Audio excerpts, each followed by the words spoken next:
I started rewatching Oz, and I don't want to do Oz talk too much because I feel like we've been putting it in every episode. But Oz. I had forgotten just what a bunch of movers and shakers those gentlemen are, right? Like, like in my head as I played it back, what's the guy's name? I have Sam Batesh in my head, but that's X-Jaws. Who's the guy that's Tobias Beecher? Beecher, that's what it is. Tobias Beecher, not Batesh. And he goes in there, and like in the first episode, he's already in the white supremacist cell, and he's already had his ass not tattooed, but like branded. Scarred, right? And I just like, wow, like, I don't know. Orange is the New Black? That is a development that takes a season, like the grand finale of that, she gets branded and you're like, oh my God, how's she going to come back from this? That's just like, I don't know, the 30-minute point in Oz. Yeah. It's the shit that, yeah, they're like, oh, you know what? We should talk about getting revenge on this guy. 9.5 minutes later, he's on fire. Time to air hole someone. Yeah. It's weird to see J.K. Simmons, the one doing the ass tattoo, where you half expect him like part of the way through to be like, do you have tattoo removal insurance with Allstate? Or like whatever fucking insurance commercial he promotes. Yeah. Because I'd never seen him in a role like that. I never pictured him as that abjectly evil. But yeah, great show. He was didn't he play on Malcolm in the Middle, like the military school like commandant that the oldest son had been sent off to? He was a real hard ass. Are we talking about the Nazi or the later on Irish guy? Talking about J.K. Simmons, the tattooer of the asshole. The bald guy who, is really doesn't care for Jews. Okay. He's pretty tolerant of Jews, it seemed, though. There were until he kills one and carves Jew into their chest and hangs them from the gym. I think you got to think back on this, though.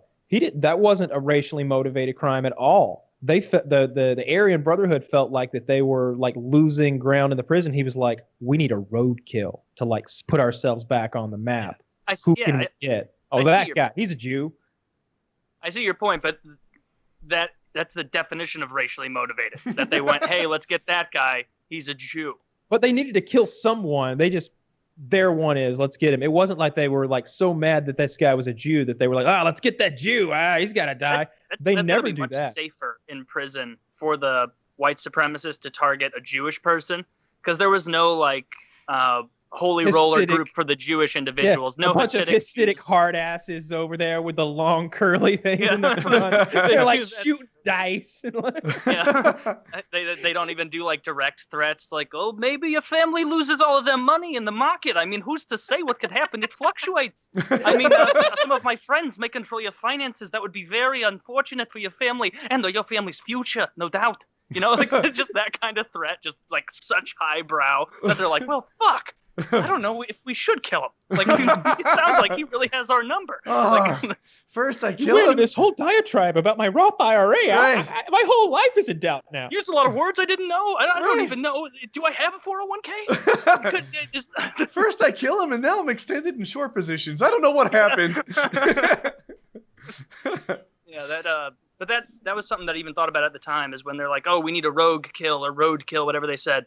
And they targeted the Jewish guy. It was like, that's not very threatening at all. There's no big cabal of Jewish guys in that prison. Like, if they really wanted to make a statement, shouldn't they have picked someone from the Muslim group who they clearly hate, or the homeboy black group that they clearly hate?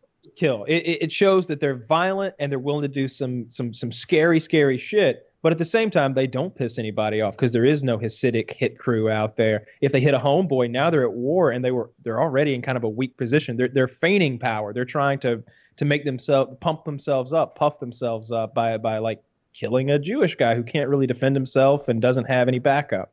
That's logical. That makes sense when you think about it like that. But yeah, it's a dark show. If you guys out there watch it, it's fucking awful. Yeah, if you feel like your life is in a downturn right now, or you're in like one of those lulls before the rising hill, turn on Oz. Within, I'll say, 5 to 8 minutes, you're going to be like, you know what? Life's all right. It's okay. How many times have I been raped this week? Probably 0. Hopefully 0. How many times have you had an unwilling tattoo? 0.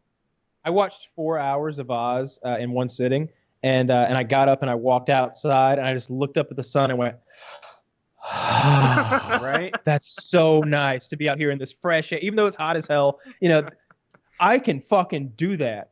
Those fucking motherfuckers have been in holes for years and years and had their hopes and dreams ripped out of them one by one, like fucking Mortal Kombat finishers. It's awful. It's awful. That it's like Game of Thrones, but there's at no point are there any like hot chicks or fun adventures. There's no dragons. There's zero magic. There's just people you like having horrible things happen to them, and people you don't like also having horrible things done to them. Have you guys, dude? I don't want to go to prison at all. Not at all. I think I'd be bad at it. You know, like I'm sure everybody thinks of themselves as Billy Badass, but then what was the gentleman's name? He might be African.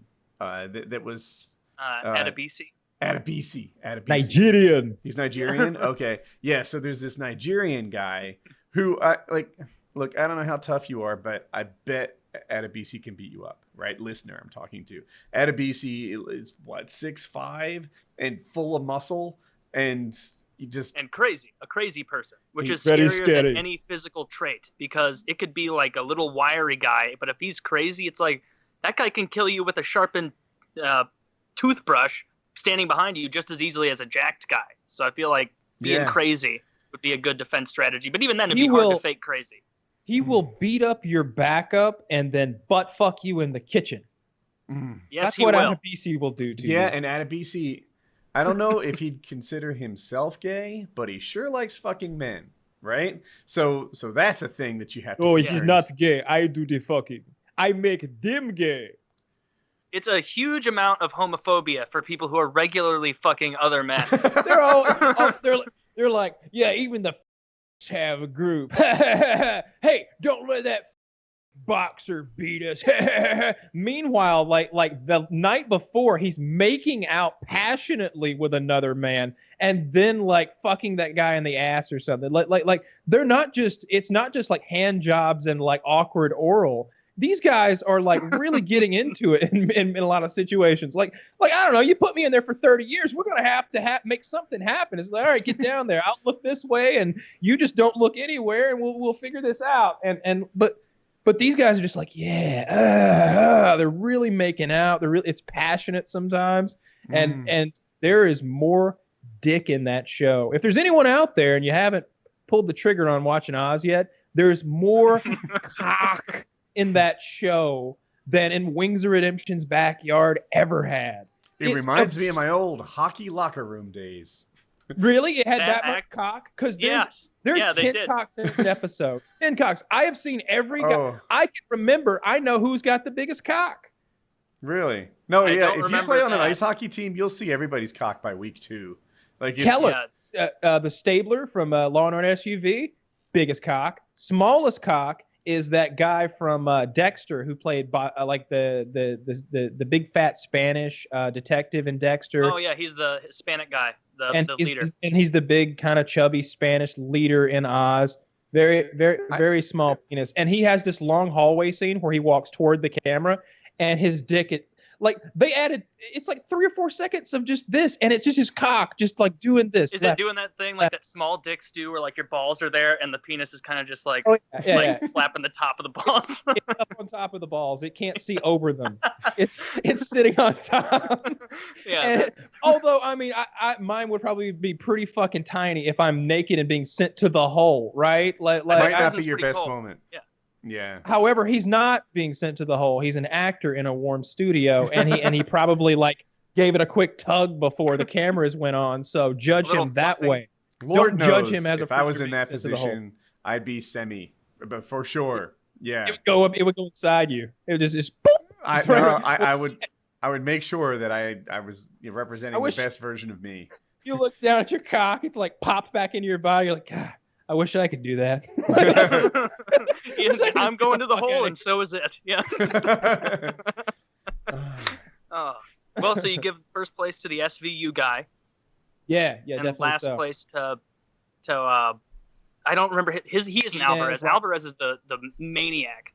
Who stabs people. But Yeah. Anyway, we should stop Oz. We talk Beecher about has a very small penis as Mm. well. cancer. Did you see the Tyrion Lannister cameo? Yes. In Oz? Yes, I'm the glad. Peter Dinklage one. So basically, in Oz, they have little flashbacks where it'll show like a new character, and they'll be like, Adebisi, convicted, 1997, crime, manslaughter in the 2nd degree, and it'll show this guy like holding a dwarf like over the corner of a building, and you look at him, and I was watching, I'm like, that's fucking Peter Dinklage. And he's just squirming around, like trying to get help, and then he just gets thrown off the building. And it's made in like 1999, and so it's not Peter Dinklage's body falling. It's a completely stiff doll, just kind of careening through the air in a way that physics would not allow for a human body. And it's a child-sized doll because it's Peter Dinklage. Yeah, he just got this little bitty cameo where they show the flashback of like the guy committing his murder, What and movie all is you this? see is Oz. This is Oz, yeah. Oh. Like In Oz. his part was so little, he was like victim 3 or something. Yeah, yeah. But they throw Dinklage off the roof, and he's like, no, and that's it. That's it. Yeah, I liked Ed Norton in American History X, Moon. Man, even now looking back at American History X, when he played an Birdman. actual white supremacist, like he still not as bad as J.K. Simmons in Oz. Not even close. No. J.K. Simmons is fucking terrifying. Oh, I wanted to talk about this. Did you notice how bulked up J.K. Simmons got between like season 2 and 6? Yeah. J.K. Simmons has like a beer belt. Like he's an overweight, late 40s, early 50s man, and in the first, like in the second season, definitely. By the end, he looks like an Aryan. Like he looks like fucking Aryan Brotherhood. He is bulked up. Like his arms are big. He's benching 235 over there for reps. Like he's gotten big and like legitimately intimidating. Yeah. Because at first it was like I was like, I think I might be able to beat up J.K. Simmons, especially if I catch him off guard.